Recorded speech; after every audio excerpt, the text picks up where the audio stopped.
Hello students, IB technical classes के अंदर आप सबका स्वागत है। आज हम लोग न्यूक्लियर पावर प्लांट के कंप्लीट ब्लॉक डायग्राम को समझेंगे, यानी न्यूक्लियर रिएक्शन किस तरह से होता है और उसके बाद हम लोग उसका जो हीट प्रोड्यूस होता है उसको किस तरह से यूज़ करते हैं और उसका उपयोग करके, यानी न्यूक्लियर रिएक्टर के अंदर जो हीट प्रोड्यूस हो रहा है उसका उपयोग करके हम लोग इलेक्ट्रिकल पावर जनरेशन किस तरह से करेंगे। ये सारी बात आज के इस लेक्चर के अंदर कंप्लीट हम लोग समझेंगे, सारी बात हम लोग डिटेल के अंदर समझेंगे। तो इससे पहले का जो लेक्चर था उसके अंदर हम लोग न्यूक्लियर रिएक्टर से रिलेटेड और न्यूक्लियर पावर प्लांट के अंदर जो बेसिक चीज़ थी उसके बारे में जाना। यानी सबसे पहले हम लोग जाना कि न्यूक्लियर पावर प्लांट यदि हमको कहीं इंस्टॉल करना है, कहीं कंस्ट्रक्ट करना है, बनाना है, संरचना करना है, तो उससे पहले हम लोग कौन कौन सा फैक्टर को कंसीडर करेंगे, यानी साइट सिलेक्शन से पहले कौन कौन सा फैक्टर होगा जिस फैक्टर को हमको कंसीडर करना होगा। और उसके बाद फिर हम लोग न्यूक्लियर पावर प्लांट के अंदर चूंकि हम लोग न्यूक्लियर रिएक्शन कराते हैं, इसीलिए हम लोग कुछ बेसिक फिजिक्स के बारे में जाना, एटॉमिक स्ट्रक्चर के बारे में जाना और न्यूक्लियर रिएक्शन समझा, क्योंकि न्यूक्लियर रिएक्शन ही हमारा क्या होगा, इसके अंदर मेनली रूप से हमारा न्यूक्लियर रिएक्शन काम करेगा और उसके पश्चात जो हीट प्रोड्यूस होता है एनर्जी के फॉर्म में, एनर्जी आपका जो प्रोड्यूस हो रहा है, हीट प्रोड्यूस हो रहा है, उस हीट का यूज़ करके हम लोग इलेक्ट्रिकल पावर जनरेशन के अंदर काम यानी इलेक्ट्रिकल पावर जनरेशन का काम करते हैं। तो आइए हम लोग आज के इस डायग्राम के अंदर हम लोग कंप्लीट पूरा पावर जनरेशन के प्रोसेस को समझते हैं। तो अब देखिए हमारा जो टॉपिक है वो क्या है, schematic arrangement of nuclear power plant या न्यूक्लियर पावर स्टेशन, या इसी को आप block diagram of nuclear power plant भी बोल सकते हैं। यानी हम लोग इसकी सहायता से, इस डायग्राम और इस अरेंजमेंट की सहायता से कंप्लीट हम लोग न्यूक्लियर पावर जनरेशन के प्रोसेस को समझेंगे। तो अब देखिए जो मेन इक्विपमेंट इसके अंदर होता है न्यूक्लियर रिएक्टर कहते हैं, ठीक है। तो ये वाला जो आप पहला ब्लॉक देख रहे हैं ये आपका न्यूक्लियर रिएक्टर को रिप्रेजेंट किया गया है। इसके बाद हम लोग हीट एक्सचेंजर और फिर अदर इक्विपमेंट्स लगाया गया है, एक एक करके सारे इक्विपमेंट्स की बात करें तो सबसे ज़्यादा जो इम्पॉर्टेंट चीज़ है न्यूक्लियर पावर प्लांट के अंदर, जिसको हम लोग को मेनली तौर से समझना है, वो न्यूक्लियर रिएक्टर है और यही आपका मेन कंपोनेंट होता है आपके कंप्लीट न्यूक्लियर पावर प्लांट के अंदर। और इस न्यूक्लियर रिएक्टर के अंदर भी फर्दर बहुत सारे इक्विपमेंट्स लगे हुए होते हैं, जिन इक्विपमेंट्स की बात हम लोग आज करेंगे और एक एक करके सारे कंपोनेंट्स को समझेंगे। तो ये जो आपको एक कंटेनर दिख रहा है, विसिल दिख रहा है, इसी को हम लोग रिएक्टर विसिल कहते हैं। यानी कंप्लीट जो ब्लॉक दिख रहा है एक कंटेनर, ये रिएक्टर विसिल है, जिसके अंदर आपका डिफरेंट कंपोनेंट है। आपका न्यूक्लियर फ्यूल रखा हुआ होगा, मॉडरेटर रखा हुआ होगा, इसके अंदर कूलेंट होगा और आपका कंट्रोल रॉड के लिए ऊपर में पैसेज यानी रास्ता बना हुआ होगा, कूलेंट जाने का और आने का रास्ता बना हुआ होगा। तो ये जो आपका कंप्लीट विसिल है, बर्तन है, इसी को हम लोग क्या कहते हैं, रिएक्टर विसिल या रिएक्टर न्यूक्लियर रिएक्टर कहा जाता है, ठीक है। यानी कंप्लीट जो आपको ब्लॉक दिख रहा है ये न्यूक्लियर रिएक्टर है और इसके अंदर अलग अलग चीज़ें लगी हुई, ठीक है। तो अब देखिए जो न्यूक्लियर रिएक्टर का जो वाल होता है, दीवार होता है, ठीक है, इसको हम लोग शील्ड कहते हैं, ठीक है। शील्ड का कहने का मतलब प्रोटेक्शन के लिए जो आपका रेस प्रोड्यूस होगा जब हम इसके अंदर रिएक्शन कराएंगे न्यूक्लियर रिएक्शन, तो जो आपका alpha beta gamma radiation produce होगा, उस रेडिएशन से प्रोटेक्शन के लिए हम लोग एक वाल बनाते हैं, दीवार बनाते हैं, इसी को हम लोग शील्डिंग कहते हैं। और ये आपका कंक्रीट का बना हुआ होता है यानी सीमेंट का बना हुआ होता है, ठीक है। तो ये आपका अंदर वाला जो भाग आपको दीवार दिख रहा है ये शील्ड है और कंक्रीट का बना हुआ होता है। इसको हम लोग बनाते हैं प्रोटेक्शन के लिए, ताकि आपका जो रेडिएशन प्रोड्यूस हो रहा है ये इन्वायरमेंट में बाहर नहीं जाए, उससे प्रोटेक्शन बचने के लिए। अंदर वाला जो भाग है, अब देखिए क्या क्या रखा हुआ है इसमें। तो सबसे पहले देखिए कि हम लोग क्या रखे हुए हैं, इसके अंदर फ्यूल रखे हुए हैं। ये फ्यूल क्या आपका यूरेनियम है, ठीक है। तो यहाँ पर हम लोग यूरेनियम दिखाया, इसके अलावा अदर फ्यूल भी हम लोग ले सकते हैं, यानी कि आपका थोरियम भी ले सकते हैं और अदर फ्यूल भी ले सकते हैं, जो आपका न्यूक्लियर फ्यूल यानी न्यूक्लियर रिएक्शन जिसकी सहायता से हम करते हैं। तो आपका यहाँ पर हम यूरेनियम ले रहे हैं और यूरेनियम के अंदर भी डिफरेंट आइसोटोप्स होता है, जो पहले हम लोग बात कर चुके हैं। तो कोई भी एक आइसोटोप्स, और जनरली हम लोग आइसोटोप जो यूज़ करते हैं यूरेनियम 235 का यूज़ करते हैं।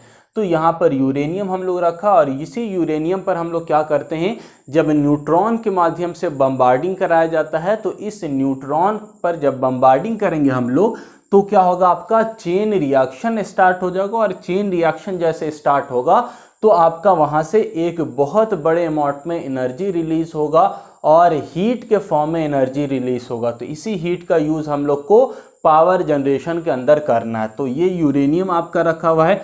जब आपका स्लो मूविंग हम लोग क्या करेंगे, न्यूट्रॉन की इसके ऊपर बम्बार्डिंग कराएंगे, चेन रिएक्शन होगा जिसमें एनॉर्मस अमाउंट ऑफ एनर्जी यानी बहुत बड़े मात्रा में हीट प्रोड्यूस होगा, और इस हीट का यूज़ हम लोग फर्दर आगे हीट एक्सचेंजर के अंदर करेंगे। अब देखिए, ये यूरेनियम के बाद हम लोग क्या, यानी यूरेनियम के बाद फ्यूल के बगल में क्या रखा है, तो इसको हम लोग क्या कहते हैं, मॉडरेटर। नाम से इसके पता चल रहा है, मॉडरेटर का मतलब मॉडरेट करना। किसको मॉडरेट करता है, तो जो फास्ट मूविंग न्यूट्रॉन है, यानी हाई स्पीड के साथ जो न्यूट्रॉन आ रहा है उसकी स्पीड को स्लो करता है। और इसकी स्पीड को हम लोग स्लो क्यों करते हैं, क्योंकि एक नियमित रूप से हम लोग को रिएक्शन कराना है। यदि हम लोग बहुत फास्ट मूविंग न्यूट्रॉन को हम लोग स्ट्राइक करा देंगे तो आपका विस्फोट टाइप से रिएक्शन हो जाएगा, यानी अनकंट्रोल चेन रिएक्शन हो जाएगा।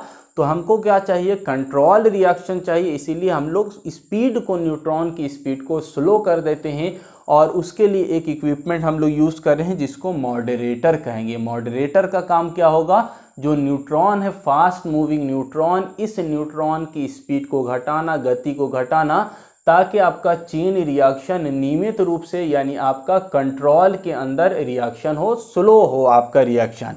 और ये मॉडरेटर क्या है, तो मॉडरेटर कुछ नहीं है आपका, मॉडरेटर के रूप में हम लोग क्या यूज़ करते हैं, ग्रेफाइट का यूज़ करते हैं, हेवी वाटर का यूज़ करते हैं जिसको D2O भी कहा जाता है, या बेरिलियम का यूज़ करते हैं। ठीक है, तो ये सारा इक्विपमेंट्स आपका एलिमेंट्स है जिसको हम लोग क्या करेंगे, एज ए मॉडरेटर यूज़ करेंगे। और ये सारा एलिमेंट आपका क्या करेगा, सारा जो आपका हेवी वाटर हो, चाहे ग्रेफाइट हो, चाहे बेरिलियम हो, ये सारा आपका क्या करता है, न्यूट्रॉन की स्पीड को कम करने के लिए हम लोग इसका उपयोग करते हैं। ठीक है, तो ये मॉडरेटर न्यूट्रॉन की स्पीड को कम करता है, जिसकी वजह से आपका रिएक्शन एक नियमित रूप से आपका रिएक्शन होगा। और ये मॉडरेटर के रूप में हम लोग ग्रेफाइट का, हेवी वाटर का या बेरिलियम का उपयोग करते हैं।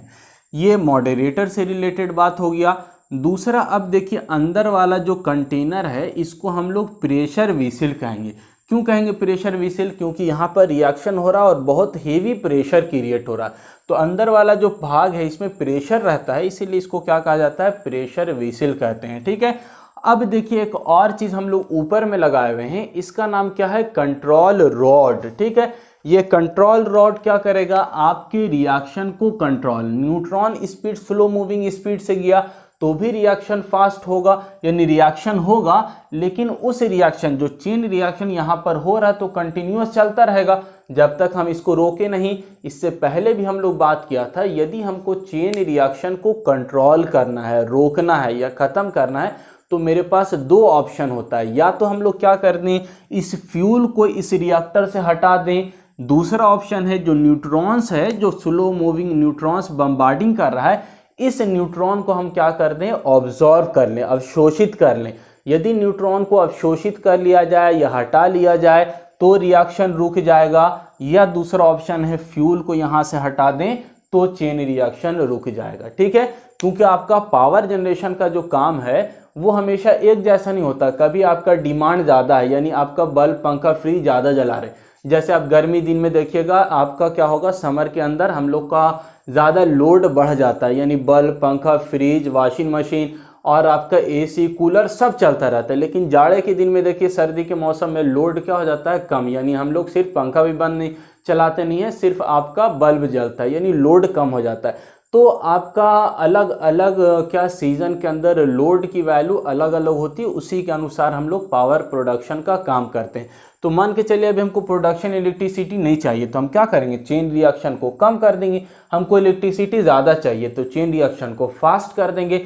तो इन फास्ट और स्लो करने का ऑप्शन मेरे पास क्या है, या तो हम यूरेनियम को हटा दें या यूरेनियम के ऊपर जो न्यूट्रॉन बम्बार्डिंग हो रहा है, न्यूट्रॉन स्ट्राइक कर रहा है, इस न्यूट्रॉन को अवशोषित कर लें, ऑब्जर्व कर लें, ताकि हमारा रिएक्शन कंट्रोल हो जाए। तो ये कंट्रोल रॉड क्या करता है, आपके चेन रिएक्शन को कंट्रोल करने का काम करता है। अब ये यूरेनियम एक बार फिक्स हो गया तो इसको हम लोग हटाते नहीं हैं, क्योंकि हटाना रखना बहुत मुश्किल काम, इसीलिए क्या करते हैं, कंट्रोल रॉड लगाते हैं और इसको हम लोग इस तरह का हम लोग व्यवस्था करते हैं ताकि हम लोग लोड के अकॉर्डिंग इसको क्या कर सकें, ऑपरेट करा सकें।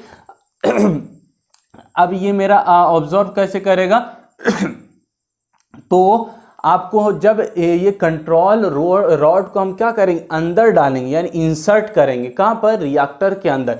तो जैसे जैसे ये अंदर आता चला जाएगा, आपका क्या करेगा, न्यूट्रॉन को अवशोषित करता चला जाएगा। यानी जितना ये इंसर्ट कंट्रोल रॉड अंदर होगा उतना ही चेन रिएक्शन स्लो होता चला जाएगा। ठीक है, पूरी तरह से आप अंदर घुसा दिया तो चेन रिएक्शन बहुत स्लो हो जाएगा, लगभग आपका रुक जाएगा। और यदि हम लोग कंट्रोल रिएक्शन कंट्रोल रॉड को बाहर निकाल देते हैं, ऊपर निकाल देंगे, पूरा यहाँ से हटा देंगे, तो इसका मतलब अब यहाँ पर न्यूट्रॉन को कोई ऑब्जॉर्व नहीं कर रहा है, तो आपका चेन रिएक्शन फास्ट होगा और आपका बहुत हाई स्पीड के साथ रिएक्शन होने की वजह से बहुत हाई अमाउंट में एनर्जी प्रोड्यूस होगा, यानी हीट निकलेगा, और हीट ज़्यादा निकलेगा तो आपका इलेक्ट्रिकल एनर्जी ज़्यादा जनरेट होगा। यानी आप चेन रिएक्शन को कंट्रोल करके आउटपुट यानी इलेक्ट्रिसिटी, बिजली का जो उत्पादन हो रहा है उसको आप कंट्रोल कर सकते हैं, आप उसको अपने आवश्यकता के अनुसार जनरेट कर सकते हैं। ठीक है, तो कंट्रोल रॉड आपका इंसर्ट भी कर सकते हैं और बाहर भी निकाल सकते हैं, इस तरह का व्यवस्था रहता है। अच्छा, कंट्रोल रॉड किसका बना हुआ होगा, तो 3 मटेरियल हम लोग यूज़ करते हैं कंट्रोल रॉड को बनाने के लिए। कैडमियम का उपयोग किया जाएगा, बोरोन का उपयोग किया जाएगा, या हैफनियम का उपयोग किया जाएगा।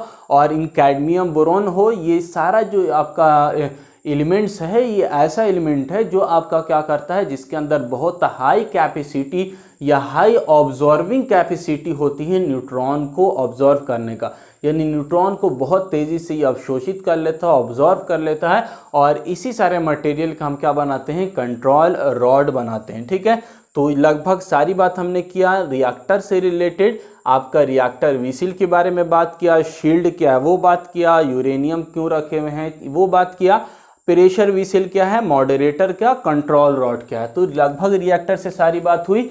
अब एक चीज़ देखिए, यहाँ पर एक और मटेरियल हम लोग लगाते हैं, रखते हैं, जिसको हम क्या कहते हैं, कूलेंट कहते हैं। ठीक है, अब देखिए यहाँ पर कूलेंट हमने लिखा हुआ, तो कूलेंट को सर्कुलेट, यानी कूलेंट क्या होगा, एक जगह पर रहेगा नहीं, वो क्या करेगा, सर्कुलेट करेगा, घूमेगा। तो कूलेंट क्या होता है, ये आपका या तो सोडियम मेटल होगा, लिक्विड फॉर्म में रहता है, या हेवी वाटर होगा, D2O। तो हेवी वाटर के बारे में समझिए कि हम लोग जनरली हेवी वाटर को एज ए मॉडरेटर भी यूज़ कर सकते हैं और एज ए कूलेंट भी यूज़ करते हैं। यानी एक मॉडरेटर रखा तो 2 काम कर जाएगा, न्यूट्रॉन की स्पीड को स्लो भी करेगा और कूलेंट का काम भी करेगा। अब कूलेंट क्या है उसको समझिए। तो कूलेंट हम लोग किसको कहते हैं, यहाँ पर कूलेंट आपका रखा हुआ होगा, ये कूलेंट आपका क्या करेगा, कूलेंट आपका जो हीट हो रहा है, यहाँ पर हीट प्रोड्यूस हो रहा है, इस हीट को अवशोषित करेगा। यानी अगर आपने हेवी वाटर यहाँ पर भरा हुआ है तो ये हेवी, जैसे चेन रिएक्शन हो रहा है तो चेन रिएक्शन होगा तो हीट प्रोड्यूस होगा, तो ये कूलेंट हेवी वाटर क्या करेगा, वहाँ से हीट को ऑब्जॉर्व करेगा, और ऑब्जॉर्व करके क्या करेगा, इसको ट्रांसफ़र करेगा, बाहर निकालेगा। इसीलिए इसका नाम क्या दिया हुआ है, कूलेंट। कूलेंट का मतलब क्या, ठंडा करना। तो ठंडा कैसे करेगा, इसका मतलब कि वहाँ पर पानी डाल के हम बुझा नहीं देंगे, वो पानी रहे चाहे हेवी वाटर रहे, वो क्या करेगा, आपके हीट को ऑब्जॉर्व करेगा और ऑब्जॉर्व करके बाहर लेके चलाएगा। तो जैसे हीट बाहर लेके चलाया तो क्या हो गया, ये ठंडा हो गया। तो इसका मतलब कूलेंट का काम क्या है, तो कूलेंट एक ऐसा मटेरियल यहाँ पर यूज़ कर रहे हैं जो रिएक्टर के अंदर आपका हीट को ऑब्जॉर्व करेगा और हीट को ऑब्जॉर्व कर बाहर ले आएगा, जिसके कारण हम इसको क्या कह रहे हैं, कूलेंट कह रहे हैं। ठीक है, अब देखिए हीट को ऑब्जर्व करके बाहर ले आए, चाहे सोडियम मेटल हो या हेवी वाटर हो, सारा लिक्विड फॉर्म में ये बाहर लेके आ गया। तो अब ये वाटर आपका हेवी वाटर मान के चलिए D2O लेके आ रहे हैं, और सम केसेस के अंदर हम लोग वाटर जो नॉर्मल पीने वाला वाटर है उस वाटर को भी आप क्या कर सकते हैं, एज ए कूलेंट यूज़ कर सकते हैं। यानी आपका वाटर आप डाल दिया तो वो आपका क्या करेगा, एज ए मॉडरेटर भी काम करेगा, एज ए कूलेंट भी काम करेगा। तो हीट को ऑब्जर्व कर लेगा वाटर, ये और अंदर आपका बाहर लेके चला आएगा, ठीक है। लेकिन जनरली हम लोग क्या रखते हैं, हेवी वाटर यूज़ करते हैं। तो ये हेवी वाटर यहाँ से हीट ऑब्जॉर्व किया, बाहर लेके आया, ठीक है। तो अब बाहर लाके देखिए ब्लू डॉटेड लाइन से हम दिखाया कूलेंट आ रहा है, ये कूलेंट आया यहाँ पर और इस पाइप में क्या हो रहा है, सर्कुलेट कर रहा है। तो ये वाला जो कंप्लीट इक्विपमेंट है, इस इक्विपमेंट का नाम क्या है, हीट एक्सचेंजर, ठीक है। ये हीट एक्सचेंजर का क्या काम होता है, हीट को एक्सचेंज करना। किस में एक्सचेंज करना, जो हीट आ रहा है इसको, हीट को यहाँ तक लाए हम लोग, और ये ऐसा इक्विपमेंट है जो हीट को एक्सचेंज कर देगा, बदल देगा। किस फॉर्म से, यानी कूलेंट था, इस कूलेंट के अंदर हीट था, तो ये हीट हम क्या करेंगे, वाटर यहाँ पर रखा हुआ होगा, वाटर को देंगे और वाटर किस में बदल जाएगा, स्टीम के अंदर बदल जाएगा। यानी आपका क्या होता है, ये वाटर स्टीम में बदल जाता है, इसीलिए हम लोग इसको क्या बोलते हैं, हीट एक्सचेंजर। जो हीट आ रहा था वो क्या हो गया, एक्सचेंज हो गया, एक जगह से दूसरी जगह ट्रांसफर हो गया। पहले कूलेंट के अंदर हीट था, ये कूलेंट किसको ट्रांसफर कर दिया, वाटर को ट्रांसफर कर दिया, जिसके कारण वाटर क्या हो गया, स्टीम में बदल गया। नीचे में देखिए हम वाटर दिखाए हुए हैं, ऊपर में स्टीम, यानी ये कूलेंट का जो हीट था, ये हीट कहाँ चला गया, वाटर में चला गया, जिसकी वजह से आपका वाटर स्टीम में बदल गया, हीट का ट्रांसफॉर्मेशन हुआ। इसीलिए इस उपकरण को क्या कहा जाएगा, हीट एक्सचेंजर कहा जाएगा, ठीक है। अब देखिए ये कूलेंट जब क्या कर दिया, अपना हीट ट्रांसफर कर दिया, किसको, वाटर को ट्रांसफर करते, ये कूलेंट का टेम्परेचर तो कम हो जाएगा, क्योंकि ये अपना टेम्परेचर किसको दे दिया, वाटर को दे दिया।